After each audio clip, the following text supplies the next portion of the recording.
Hello people out there. Welcome to another weekly video on OFFBEAT GYAN. Today's video is on how to approach a historical novel.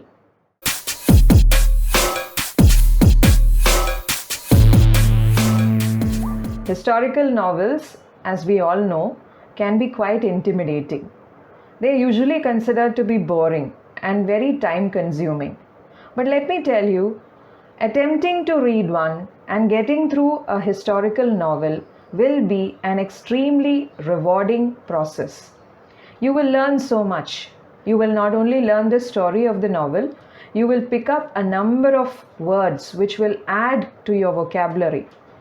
Plus, you will learn a lot of things about history also in a very interesting manner.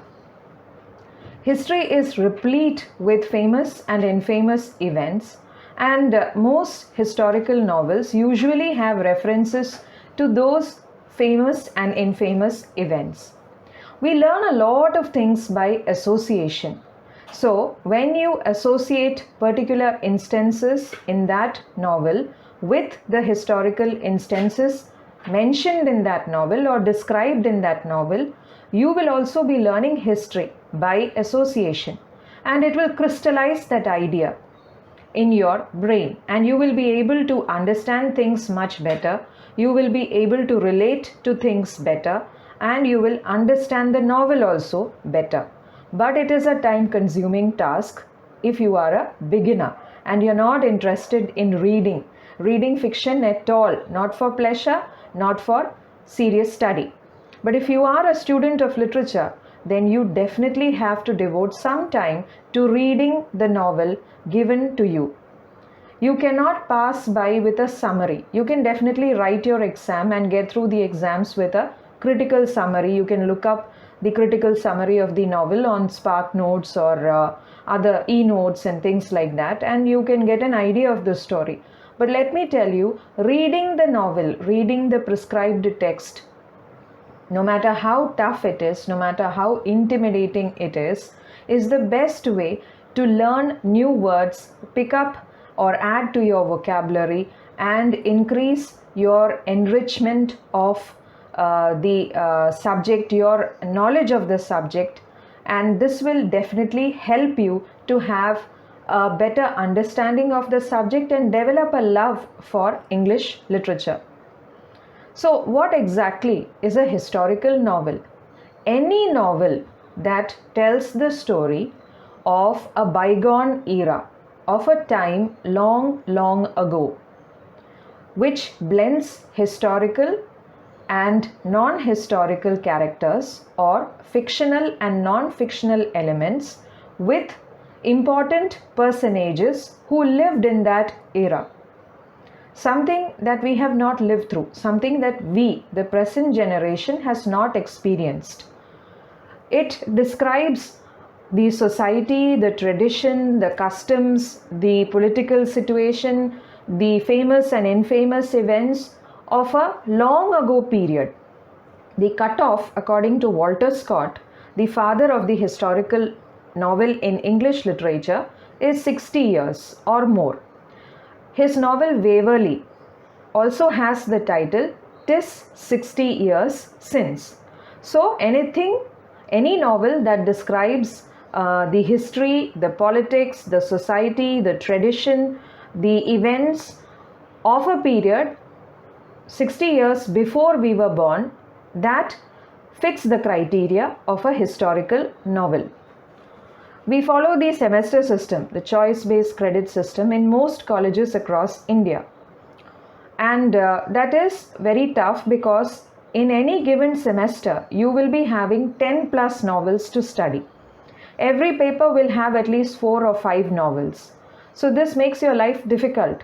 And it becomes even more difficult if you're not interested in reading, if you don't like reading fiction at all. So what to do? And you are a serious student of literature, you want to do something, you want to read, you want to add to your vocabulary, you're sincerely concerned about doing something to improve your understanding of English literature. So, preliminary reading, you pick up these novels and it will take some time for you to figure out which novel belongs to which age if you are a beginner. And after you have sort of memorized the syllabus and you have some idea about which novel belongs to which paper, which particular age is being covered in that paper, the next thing that you have to do is the 5 or 6 novels that you have to study, you do a preliminary research on them. I would advise you to please read all the novels as far as possible, because reading the novel will definitely enhance your knowledge of the language. By just depending on the summary, what you are doing is you are limiting yourself to a great extent. Please do not do that. Okay, some novels are very tough. Some novels you may not even feel like touching. Some novels you may not feel like reading at all, because you have this fear that when you read the novel, you may not understand it. There will be words in it which you do not understand. There will be events in it which you cannot figure out, and that will make you confront the gaps in your knowledge, which is something you are willing to avoid. So what do? You don't touch the novel, you forget about it, you don't even bother buying it or downloading it or taking a copy of it. Okay, that's very bad, because we all do it. Even I have done that. And what happens is you are limiting your knowledge, you are limiting your understanding, and that is something that ideally we should not be doing. So coming back to historical novel, what I will be talking about, I will be talking from the perspective of 2 novels. Okay, one is Kenilworth, historical novel, and the other one is Midnight's Children. And in case you are interested in reading or hearing the critical summary of both these texts, they are available on OFFBEAT GYAN. I have done a video on Kenilworth, and I have also done a video on the plot summary of Midnight's Children. So if you are intimidated by these 2 texts, you can definitely listen to the critical summary and then make an attempt to read the novel. Okay, so first I'll be talking about Kenilworth. And Kenilworth, written by Walter Scott. Walter Scott belongs to the Romantic period. Okay, this novel was published in 1821. But this novel does not describe the Romantic period. As I told you, it's a historical novel. It describes Elizabethan England. Okay, and how do you find out which period is described without reading the book? Okay, without reading the book, what you can do is, we have Google at our disposal. So you click the name of the novel, you type in the name of the novel. Be careful when you type in Kenilworth, because usually when you type in Kenilworth, you get information about Kenilworth hotels and all that. So Kenilworth the novel, and you type in to which period does it belong. And of course, Wikipedia will tell you that it belongs to the Elizabethan period. Okay, so we know now that it belongs to the Elizabethan period. So what you do is, you try to get a understanding of that particular period. You read up about Elizabethan England. Wikipedia provides you with exhaustive information. Okay, you can read about it on Wikipedia, or you can read about it on Britannica.com, or you can read about it on history.com. The period, okay, it will tell you very briefly. History.com and Britannica.com, they will tell you in very brief paragraphs about the society, the politics, about Queen Elizabeth, the important events of that period, and that will help you to have a background understanding of this particular novel. Okay, and I would advise you to not read the summary of the novel, which is the easiest way out. Once you read the summary of the novel, what happens is, then there is nothing to sustain your interest or excite your intelligence. Okay, so try to keep yourself away from reading the summary of the novel. Keep it as a last option. Okay, and try doing all this at the beginning of the semester, as soon as you are able to procure the books, the novels that are prescribed for you. I know it is very tough. I know it is very boring, it is very intimidating, but let me tell you, once you are able to understand the novel, it will be an extremely rewarding experience, and somebody who does not love reading may at least enjoy the process of reading. Okay, begin enjoy the process of reading. Okay, so now you have got your background information about the novel. You have read up about that particular period, the important events. You can even have a notebook where on each page you can have a heading, say for example, the social condition of the Elizabethan period. Then you can have another page devoted to the political situation of Elizabethan England. Then you can have another page devoted to the important personalities of the Elizabethan period, and there are plenty of important persons, okay, in the field of literature, in the field of politics, in the field of travel, because it was the golden period of English history.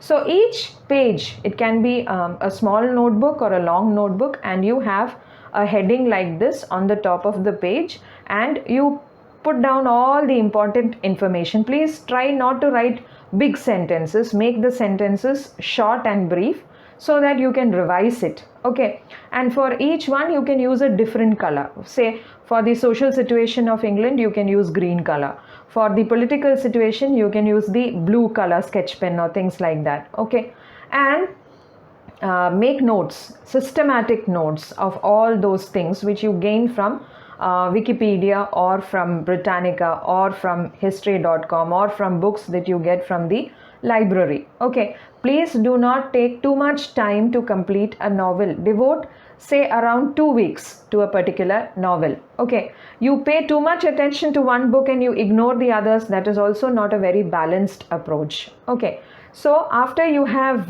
written down all this information about the society, the politics, the important personages, the famous and infamous events, economic situation, the culture, the entertainment of the period, people, how did they entertain themselves, all these things, you have around 10 to 15 pages. Okay, now the next task at hand is to take up the novel.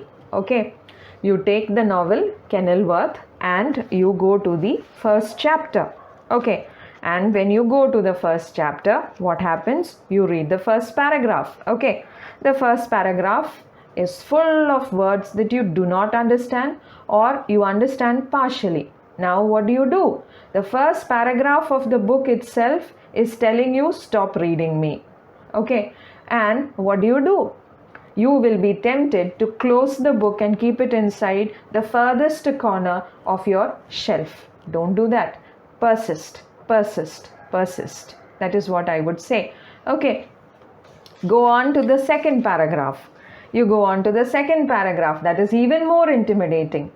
See, historical novels usually have references to historical events that have happened in the past. That means this novel is set in Elizabethan England, but it talks about kings and queens of even the Middle Ages. Okay, it talks about characters in literary texts which were written in the Middle Ages. Okay, so that is even more confusing. It will expose the loopholes in your knowledge. It will force you to accept that there are many things that you might have forgotten. There are many things that you haven't studied. Please don't stop with that. Let me tell you, please don't stop with that. Continue reading, persist. Okay, so you come to the second paragraph. You come to the second paragraph and then there is another line which completely leaves you flummoxed. Okay, and that line is Harry Bailey of the Tabard in Southwark. Now who is this Harry Bailey? Who is what is Tabard Inn and where is Southwark?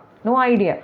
If you have read Chaucer's Canterbury Tales, you are fine, you know. Okay, otherwise what do? You type in the entire sentence into your phone on Google and you will get the information that Harry Bailey is the genial host of the Tabard Inn in Chaucer's Canterbury Tales.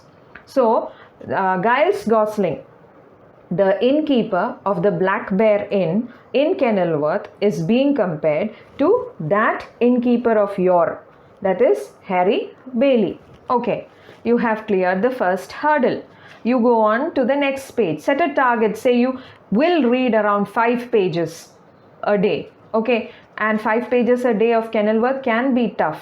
Okay, so another thing that I would advise you to do, which I usually do, which I continue to do even now, is whatever information I get from the net or history books or whatever. See, Harry Bailey, I got the information about Harry Bailey. What I do is I write it down on the sidelines of the book itself. I don't write it in a separate notebook. Okay, I write it in the book itself because it will help me to remember things when I read, if I manage to read the book again, which is not likely. Okay, I have read this because I've been teaching this for the past 3 years.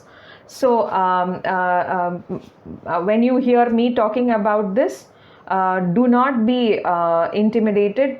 I have read this for the past 3 years because I had to teach it to my students. So I know the events in the book. When you're reading it only for once, then it might be difficult. Okay, there are many novels that I may not have read, that I have not read, that I have not bothered to work on. Okay, but I am continuing to read them. I'm trying to get them and read them. Okay, and I would like you to do all the same thing. Okay, so you write down all the information on the sidelines, and the next time when you pick up the next 5 chapters, just do a quick revision of what you had read earlier. Set a target, like see how many pages are there. This is something I do for tough novels. Okay, and then divide it. You are supposed to complete it within 2 weeks. So divide the number of pages and the number of days and decide that you're going to, every day you're going to read these many pages. And whatever references are there, you write it down on the sideline. Okay, sidelines of the text itself. Okay, and you continue reading. There will be a number of words that you do not understand. You can always use Google or the dictionary. Please use the dictionary, because using the dictionary will again help sharpen your brain. Okay, which is a very good exercise and which I continue to do even now, despite the arrival of dictionary.com and thesaurus and all that.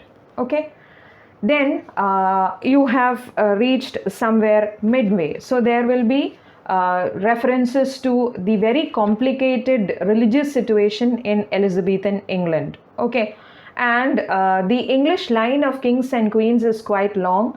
And if you are a student of British literature, you have to remember at least around 20 of them. So how do you learn that? Historical fiction will definitely help you. There are references to a number of kings and queens in this text also. And this text also talks about the importance of alchemy, the voyages, the beginning of the expeditions to the New World. It talks about Queen Elizabeth, her complex and enigmatic personality. It describes the attire of the people, the food that they used to eat, the entertainment of that period. So if you manage to complete reading this text, you will have something of at least around 50% understanding of Elizabethan England. Okay, and you can say to yourself, I completed reading one novel. I understood at least 50% of what was there in the novel. It gives you an immense satisfaction. Okay, and that satisfaction is priceless. Okay, I hope you will attempt to do this with the historical novels that are prescribed for you in your specific course of study. The next novel that I'll be talking about is Salman Rushdie's Midnight's Children. Midnight's Children, again, this is a big novel. The scope, the geographical scope of the novel is really vast, because the novel begins by talking about the protagonist Salim Sinai's grandfather in Kashmir. Then the story moves to Agra. The story moves to Bombay, Delhi, Pakistan.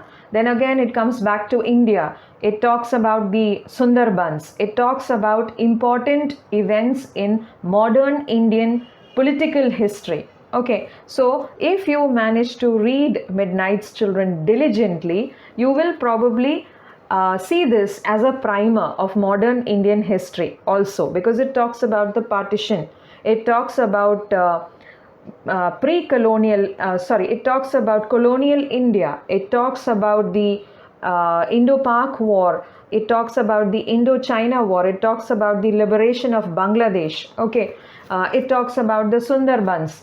And when you read this simultaneously, if you look up all the things that Rushdie has mentioned in the novel, you connect it with your reading on Google or Wikipedia about modern Indian history, this will help you to have a better understanding of events that have taken place in the past, say 100 years in India. Okay, and you will have a better understanding of many things. Every writer writes from his or her own perspective, and you can develop your own perspective about those events by supplementing your reading, your general reading. Along with reading of this particular novel, you read about the events described in this novel from various sites available on the net, and this will help you to supplement your understanding of that period, your knowledge of that period, and it will be a very good exercise in picking up a number of new words which will replenish your vocabulary. Okay, it is tough to read The Midnight's Children, but it will be a rewarding exercise because you will not only be reading the novel, you will also probably develop a better understanding of modern Indian history. Okay, so I hope these tips and tricks that I have shared with you, which I have practiced while pursuing my reading journey, will help you to read more, to replenish your vocabulary, to add to your knowledge of literature and history. So at the end of this video, I have just compiled a small list of popular historical fiction novels, books that I find are interesting, books that I find are good reads. You know, you read them and it will help you to sustain your interest in historical fiction. If you start enjoying those books, probably then you can go on to reading these two books. But as students of literature, please read the book. Please do not depend only on the summary that is available on Wikipedia or any of the other sites. Okay. Research in historical fiction. You're finding it difficult to finish reading a historical novel, and here I am talking to you about doing research in historical fiction. Well, of course, if you are interested, if you manage to read a couple of historical novels and you are able to sustain your interest in it, then you might think about doing research on it. And so I'm just going to talk about a few areas that you can focus on if you are interested in doing research in historical fiction. You can do a historiographic metafictional study of novels like Midnight's Children or Great Indian Novel or English Patient. Of course, this must have been done already, but then there are niche areas which may not have been taken into account. There are, of course, certain areas which may not have been researched, and you can definitely do work on that, because historiographic metafiction is about the narrative process. And in Midnight's Children, you will find that the narrator, while telling his life story, he also keeps deviating from it. And another character in the novel, that is Padma, she tries to keep bringing him back into the narration of the story. She tries to keep it a linear narrative. Okay, so such techniques which have been employed in the novel can be studied, can be researched on. Another area that you can work on is the gendered impact of history. That means the way men and women view history is very different. There are novels on the Second World War which have been written by both male writers and female writers, but the perspectives are very, very different. So how are they different, and why is it different? Does gender affect your description and documentation of history? That also forms a very interesting area of research. Then children's fiction. How have writers who write for children dealt with periods like the Second World War, or the partition in India, or the liberation of East Pakistan and formation of Bangladesh? There are so many writers who focus on children's literature, and so you can look at it from the child's perspective, the impact of that period on the life of children who are depicted in that particular novel. Then of course there are a number of new series which are becoming very, very popular, like Downton Abbey and Bridgerton. And Bridgerton is set in the Regency era, and Downton Abbey is set in Edwardian England. So these series have become very popular, and the popularity of these series has definitely influenced people to go back to history books, to go back to reading about history. And so you can do a research on the impact of such a series and how they have reread that particular period, reinterpreted that particular period in history. So these are just select areas that I have talked about. Once you get into it, once you start reading more of it, researching it, you will definitely find more areas that you can delve into.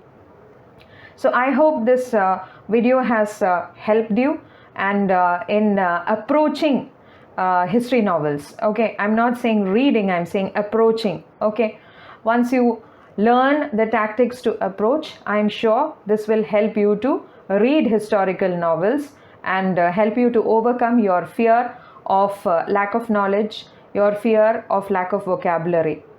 So thank you and all the best to all of you.